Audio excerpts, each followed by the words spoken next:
क्या रॉकी और KGF real life में एग्जिस्ट करते हैं? सिक्के पर बने इन निशानों का क्या मतलब है? एक ऐसा देश जहां कोलगेट का ऐड दिखाना बैन है, पर आखिर क्यों? आज इस वीडियो में हम जानेंगे इन सारे सवालों का जवाब, इसलिए इस वीडियो के अंत तक बने रहना। हेलो दोस्तों, मैं हूं फैक्टोरियस और रैंडम फैक्ट्स के बिल्कुल नए एपिसोड में आप सभी का स्वागत है।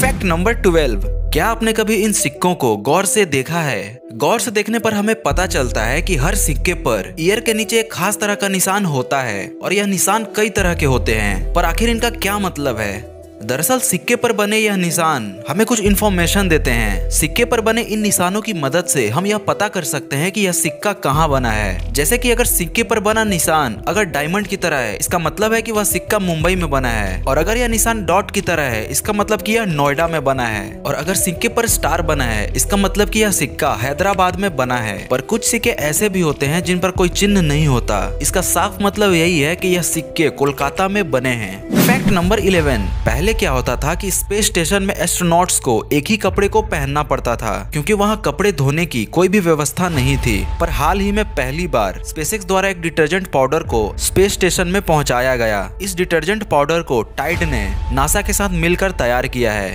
अब स्पेस स्टेशन में एस्ट्रोनॉट्स को एक ही कपड़े को बार बार नहीं पहनना पड़ता। अब स्पेस स्टेशन में एस्ट्रोनॉट्स अपने कपड़े को धो भी सकते हैं, जो कि इससे पहले पॉसिबल नहीं था। Fact number 10। हमारी डेली लाइफ में इस्तेमाल होने वाली कोलगेट, जिसका ऐड टीवी पर बार बार दिखाया जाता है, पर एक देश ऐसा भी है जहां टीवी पर कोलगेट का ऐड दिखाना बैन है, और वह देश है स्पेन। ऐसा इसलिए क्योंकि अगर हम कोलगेट को स्पेनिश में ट्रांसलेट करें तो इसका मतलब होगा गो हैंग योरसेल्फ, यानी कि जाओ और खुद को फांसी लगाओ। अब किसी भी देश की सरकार ऐसे मैसेजेस को लोगों तक नहीं पहुंचाना चाहेगी, और यही रीजन है जिसकी वजह से स्पेन में कोलगेट का ऐड दिखाना बैन है। Fact number 9। ओके, आप दिन भर में ना जाने कितनी बार इस वर्ड का इस्तेमाल करते होंगे, पर क्या आपको इसका एक्चुअल मीनिंग पता है और इसका इस्तेमाल पहली बार कब किया गया था? दरअसल इसके बारे में कई थियरीज हैं, पर जो ऑथेंटिक सोर्स है उसके हिसाब से ओके शब्द का इस्तेमाल पहली बार साल 1839 में एक न्यूज़पेपर द्वारा किया गया था। उसने मजाक मजाक में ऑल करेक्ट को ओके लिख दिया था, और यह ऑल करेक्ट का ही एक बिगड़ा हुआ रूप है। दरअसल उस समय गलत स्पेलिंग्स लिखने का फैशन सा था, तो ओके का एक्चुअल मीनिंग है ऑल करेक्ट, मतलब कि सब ठीक है। ऑल करेक्ट से ऑल करेक्ट और ऑल करेक्ट से ओके, यही है ओके का इवोल्यूशन।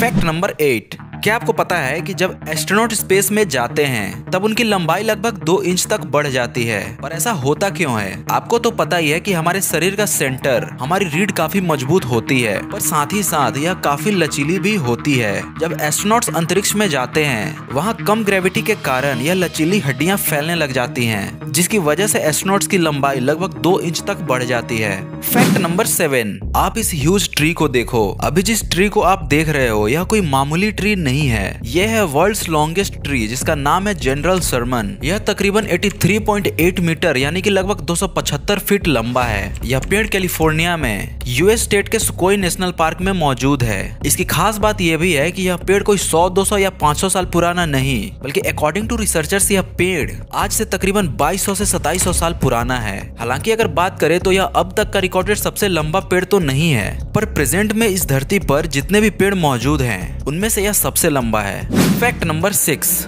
रूई ग्लास ब्रिज। यह अमेजिंग सा दिखने वाला ब्रिज चाइना के जेजियांग प्रांत में स्थित है। इसके इस यूनिक बेंडिंग डिजाइन की वजह से इसे बेंडिंग ग्लास ब्रिज भी कहा जाता है। यह ब्रिज जमीन से करीब 140 मीटर ऊंचा है और इसकी लंबाई 100 मीटर है। चाइना का यह ब्रिज दुनिया का सबसे ऊंचा और लंबा फुट ब्रिज है। फुट ब्रिज का मतलब है कि बिना किसी वाहन के लोग इस पर पैदल आ जा सकते हैं। इस ब्रिज का काम 2017 में चालू किया गया था और 2020 तक यह ब्रिज पूरी तरह से बनकर तैयार हो गया, और आज दुनिया के सामने सबसे ऊंचे और लंबे फुट ब्रिज के रूप में यह हमारे सामने मौजूद है। Fact number 5। आप चाह कर भी यह काम नहीं कर सकते।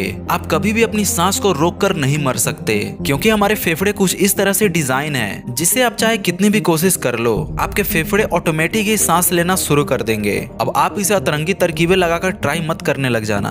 Fact number 4। शार्क की एक प्रजाति है जिसका नाम है सैंड टाइगर शार्क। यह शार्क की सबसे यूनिक प्रजाति में से एक है। ऐसा इसलिए क्योंकि यह शार्क जब प्रेग्नेंट होती है तब इसके पेट में पल रहे बच्चे आपस में ही लड़ने लगते हैं और एक दूसरे की जान ले लेते हैं, और जो बच्चा आखिर तक बचता है वही जन्म लेता है। यानी कि यह शार्क जन्म लेने से पहले ही एक कुशल शिकारी बन जाती है। यह शार्क की सबसे खतरनाक प्रजातियों में से एक है। फैक्ट नंबर 3, आप इस इमेज को देखो। क्या आप बता सकते हो कि स्क्रीन पर जो इमेज दिख रहा है वह क्या है? यह दुनिया की पहली 1 GB की हार्ड डिस्क है जिसे कि IBM ने सन 1980 में बनाया था। सिर्फ इस 1 GB की हार्ड डिस्क का प्राइस था $44,000 और वजन 500 पाउंड। आज की 1 TB की हार्ड डिस्क का भी साइज इतना छोटा होता है कि हम उसे अपने हाथ में आसानी से पकड़ सकते हैं, और आजकल तो हम अपने स्मार्टफोन्स में ही 126 GB तक की स्टोरेज लेकर घूम रहे हैं। 1980 से 2020 के इस इवोल्यूशन को देखकर आप यह अंदाजा लगा सकते हैं कि हमारी टेक्नोलॉजी कितनी तेजी से इवॉल्व हो रही है।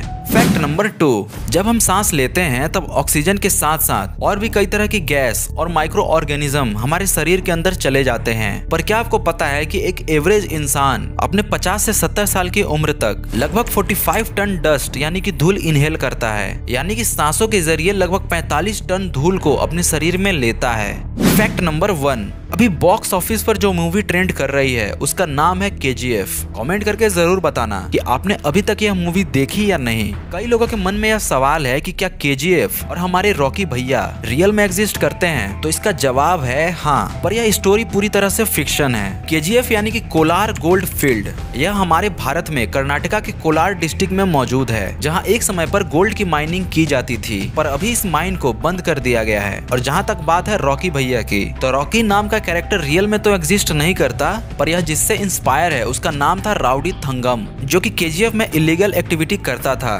पर बाद में गोल्ड को लेकर उसकी इलीगल एक्टिविटी इतनी बढ़ गई थी कि उसके खिलाफ शूट आउट वारंट निकाला गया और एक दिन वह शूट आउट में ही मारा गया। तो यह था रियल KGF। अगर आपने इस वीडियो को यहाँ तक देखा है तो मोस्ट प्रोबेबली आपको यह वीडियो अच्छी ही लगी होगी, और अगर आपको यह वीडियो अच्छी लगी हो तो इस वीडियो को लाइक तथा शेयर जरूर करना, और अगर इस चैनल पर नए हो तो इस चैनल को सब्सक्राइब करके हमें सपोर्ट जरूर करना। मिलते हैं नेक्स्ट वीडियो में बहुत जल्द। Thanks for watching.